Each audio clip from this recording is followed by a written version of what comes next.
eu sou a professora Ana Carolina e vou lecionar a disciplina de arte para o segundo ano do Colégio Emaús. Lembrem-se das nossas orientações, de estar sempre num local tranquilo para fazer as videoaulas e que todas as atividades, exercícios, revisões devem ser baseadas nas nossas videoaulas, tudo bem? Daremos continuidade à nossa disciplina de espanhol, peguem por favor o livro e vamos acompanhando as leituras.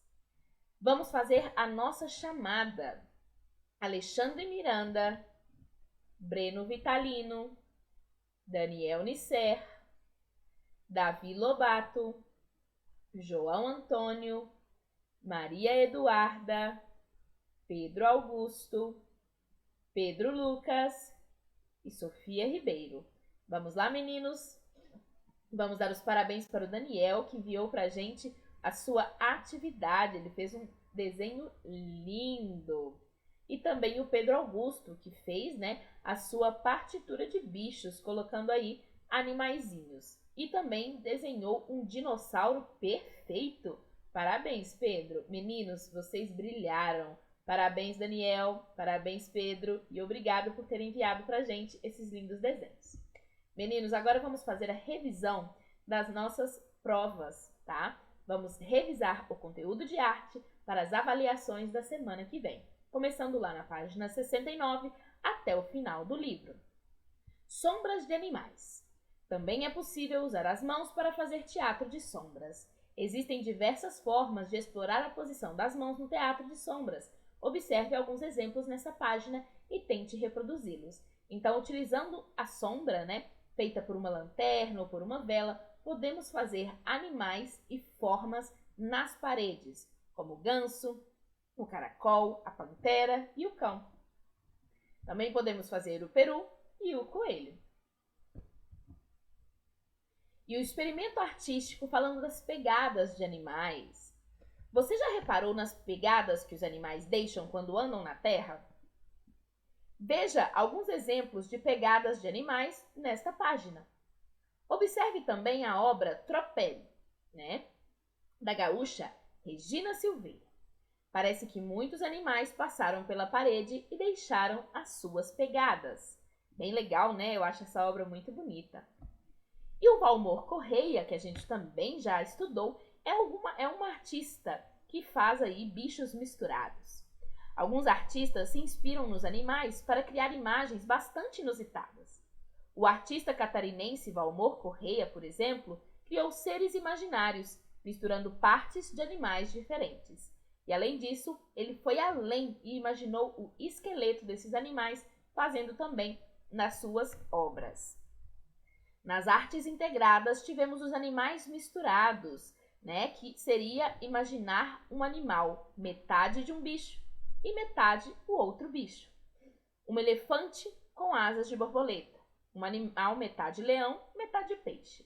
Então, com programas de edição de imagens, é possível criar novos seres imaginários, misturando partes de diferentes animais. Por exemplo, temos aí metade cão, metade foca, metade pato, metade cavalo, metade papagaio e metade sapo, metade cobra e metade gato, metade pombo e metade gato. E a imitação dos animais, lá na página 76. Como já vimos nesse bloco, há muito tempo os animais vêm servindo de inspiração para a criação de obras de arte. Vários artistas buscam imitar os animais com perfeição ao utilizar diferentes técnicas e materiais. Nesse tema, veremos alguns exemplos de como isso pode ser feito por meio de formas de expressão que vão além de desenhos e de pinturas. Para começar, observamos as obras da escultora inglesa Heather Gensch, que demonstra a paixão que ela tem pelos cavalos, esculpindo obras com troncos e galhos de madeira que são descartados pela natureza, ou seja, que eles caem naturalmente, ela não desmata, ela não derruba as árvores, ela vai pegar aquilo que a natureza nos dá. E falando das pequenas esculturas, lá na página 77, não são apenas os animais de grande porte que inspiram artistas a criar as suas obras. Os insetos também chamam a atenção do escultor carioca Franklin Cesaro. Com papel alumínio, ele cria pequenas esculturas que parecem delicados insetos. E aí tivemos algumas imagens, né, de várias das esculturas desse artista, do Franklin Cesaro. E falamos também dos animais em extinção com esse grupo de teatro lá na página 78, já que há uma grande variedade de animais no Brasil, né, e muitos deles correm o risco de desaparecer da Terra. Isso acontece por causa de vários fatores, como a poluição do meio ambiente, o desmatamento, a caça, o comércio ilegal de animais e entre outros motivos. E refletindo sobre esse assunto, a companhia de teatro Pia Fraus criou a peça Bichos Vermelhos, se baseando no livro da autora Lina Rosa. Então, a história do Pia Fraus apresenta animais de origem brasileira e que correm risco de extinção e estão presentes na lista vermelha de espécies ameaçadas. Por isso que o espetáculo se chama Bichos Vermelhos, porque o nome da lista em que os animais estão, né, como animais em extinção, se chama Lista Vermelha.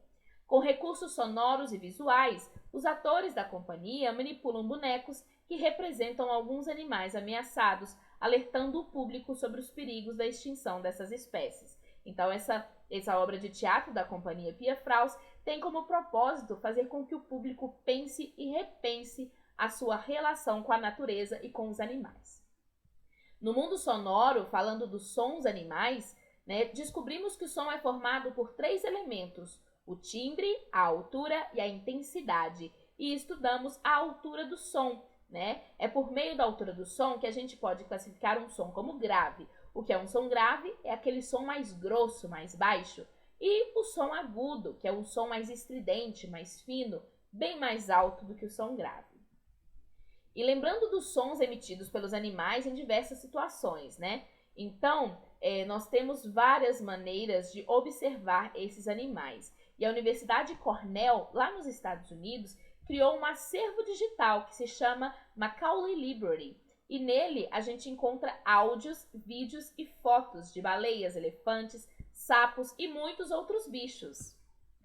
Lá na página 84, começamos a falar sobre as ilustrações científicas, onde os desenhos descobrimos, né, que os desenhos não existem apenas no mundo artístico. Eles também desempenham um papel importante em outras áreas. E um bom exemplo disso são as ilustrações científicas, que são usadas para retratar com fidelidade as características de um objeto de estudo, que apresentam o máximo de detalhes possível. Como essas fotos que vocês podem ver aí, né?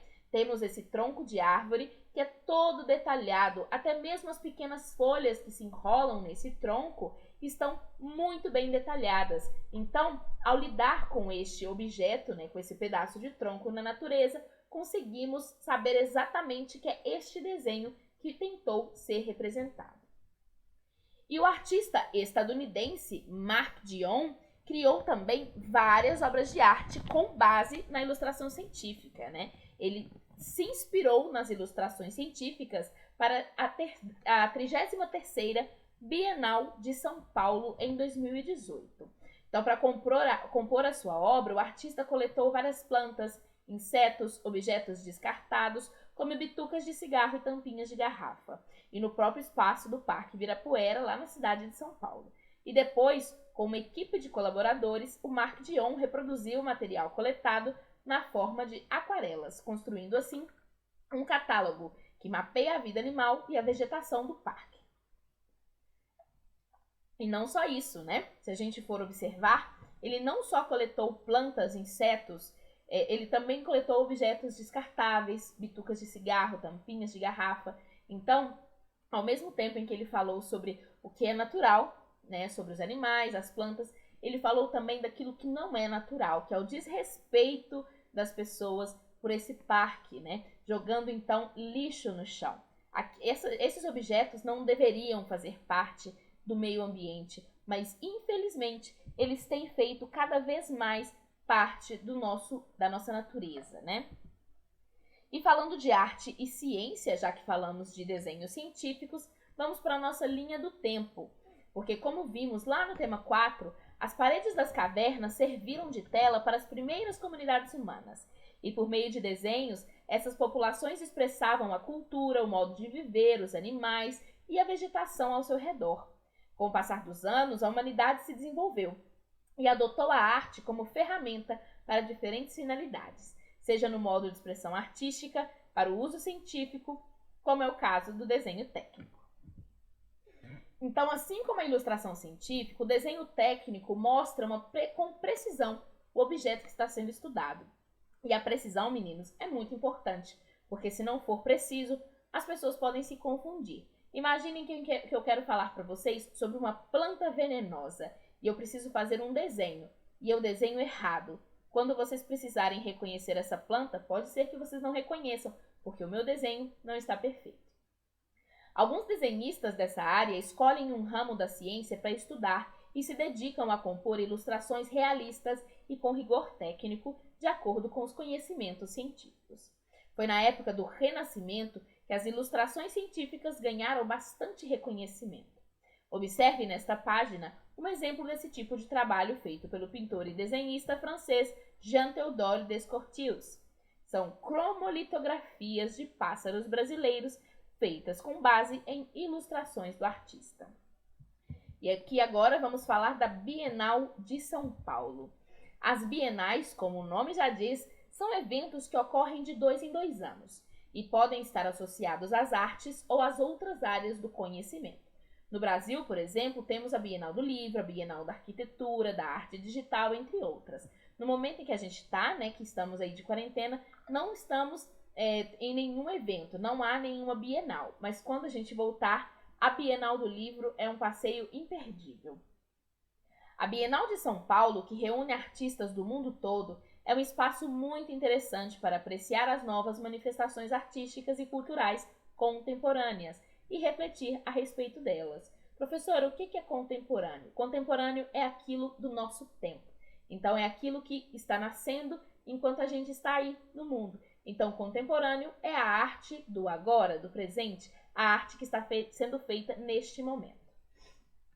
E falando do corpo dançante, vamos relembrar a capoeira Angola. A capoeira, como vocês sabem, é uma manifestação cultural brasileira que nasceu da influência da cultura africana no Brasil. Então, os negros africanos foram trazidos para ser escravos no Brasil e com eles trouxeram a sua cultura. A capoeira Angola é um dos tipos de capoeira que existem no Brasil e ela também é chamada de capoeira-mãe, pois conserva alguns dos fundamentos mais antigos dessa prática. E muitos dos movimentos desse tipo de capoeira foram inspirados em movimentos de animais. O Vicente Ferreira Pastinha, aqui no Brasil, é um baiano, chamado de Mestre Pastinha, e que era muito reconhecido pela capoeira, e é considerado o fundador da capoeira Angola. Então, aqui nós temos 2 reproduções, uma de escritos do Pastinha e uma aqui com desenhos. E agora o tema 6, a arte em defesa da vida. Diante da atual crise ambiental pela qual nosso planeta está passando, tem se tornado cada vez mais importante falar sobre questões ligadas à natureza e à sustentabilidade. Então, atentos a isso, muitos artistas abraçaram a causa e passaram a falar, e a produzir obras que provocam reflexão sobre as relações entre os seres humanos, os demais seres vivos e o meio ambiente. Como é o caso, do Franz Krakberg, que faz um trabalho muito lindo, Ele é um polonês que foi naturalizado no Brasil, infelizmente ele faleceu em 2017, mas deixou pra gente um grande trabalho. Ele produziu esculturas de grande impacto, utilizando troncos e galhos coletados em florestas recém-desmatadas ou queimadas. Então, ele ia até essas florestas e recuperava essas madeiras. E no mundo sonoro, falando da ecologia, que é a área da ciência que estuda as relações dos seres vivos entre si e com o meio ambiente em que vivem. Na arte, ela também aparece como tema de muitas canções. Músicos e compositores de diferentes estilos e ritmos falam da natureza e usam suas canções para defendê-las, como Zico e Zeca, que são esses 2 artistas que escreveram uma canção Ecologia. E a Natureza em Movimento, nós conhecemos a companhia estadunidense de dança contemporânea Momix. Contemporânea é aquilo que está no momento. E foi fundada em 1981 por Moses Pendleton.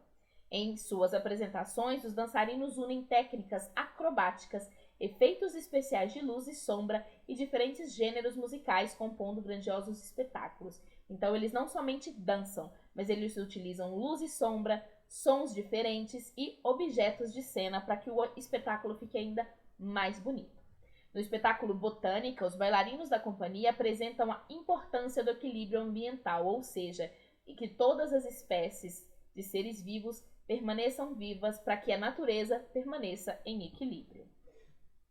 E no movimento A Arte Nunca Esquece, né, percebemos que a arte é fundamental para a vida humana e por meio dela a gente pode expressar tudo o que acontece de ruim e de bom ao nosso redor e deixando a nossa marca. Então aqui, né, descobrimos que em 2015, quando a barragem da Vale do Rio Doce se rompeu lá na cidade de Mariana, aqui pertinho da gente, e poluiu diversos rios, chegando até mesmo ao mar lá no Espírito Santo, alguns artistas começaram a se mobilizar fazendo esse movimento de A Arte Nunca Esquece, em que eles tentavam responsabilizar os culpados ou ajudar as pessoas afetadas pela tragédia. Infelizmente, outra barragem se rompeu aqui em Brumadinho, pertinho da gente, né? E essas pessoas continuam aí lutando para responsabilizar os culpados pelas tragédias ambientais que foram causadas. Então, nesse projeto, né, tínhamos obras de arte que utilizavam a lama que ficou nessas cidades como tinta e colocando ali o rosto das vítimas. E nas performances, nós tivemos, por exemplo, esse grupo que utilizou esse tecido simbolizando a lama e essas pessoas simbolizando as vítimas dessa tragédia.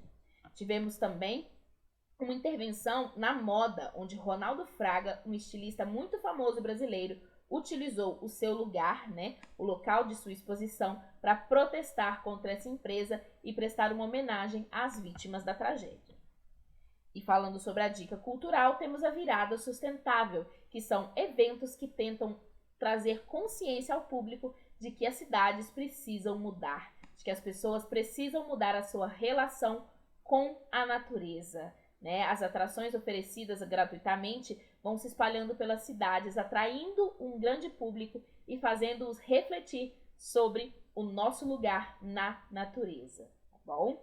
Bom, meninos, fiquem com Deus, até a próxima. Eu tenho certeza que vocês vão se dar muito bem na nossa avaliação. Quando forem estudar novamente para a prova, né, não fiquem só na videoaula, estudem mais. É só vocês lerem bastante os conteúdos do livro, tá bom? Leiam todo o conteúdo com muita calma, com muita tranquilidade. Eu tenho certeza que vocês vão brilhar, tá bom? Então nos vemos. Até logo e lembrem-se, juntos no caminho certo.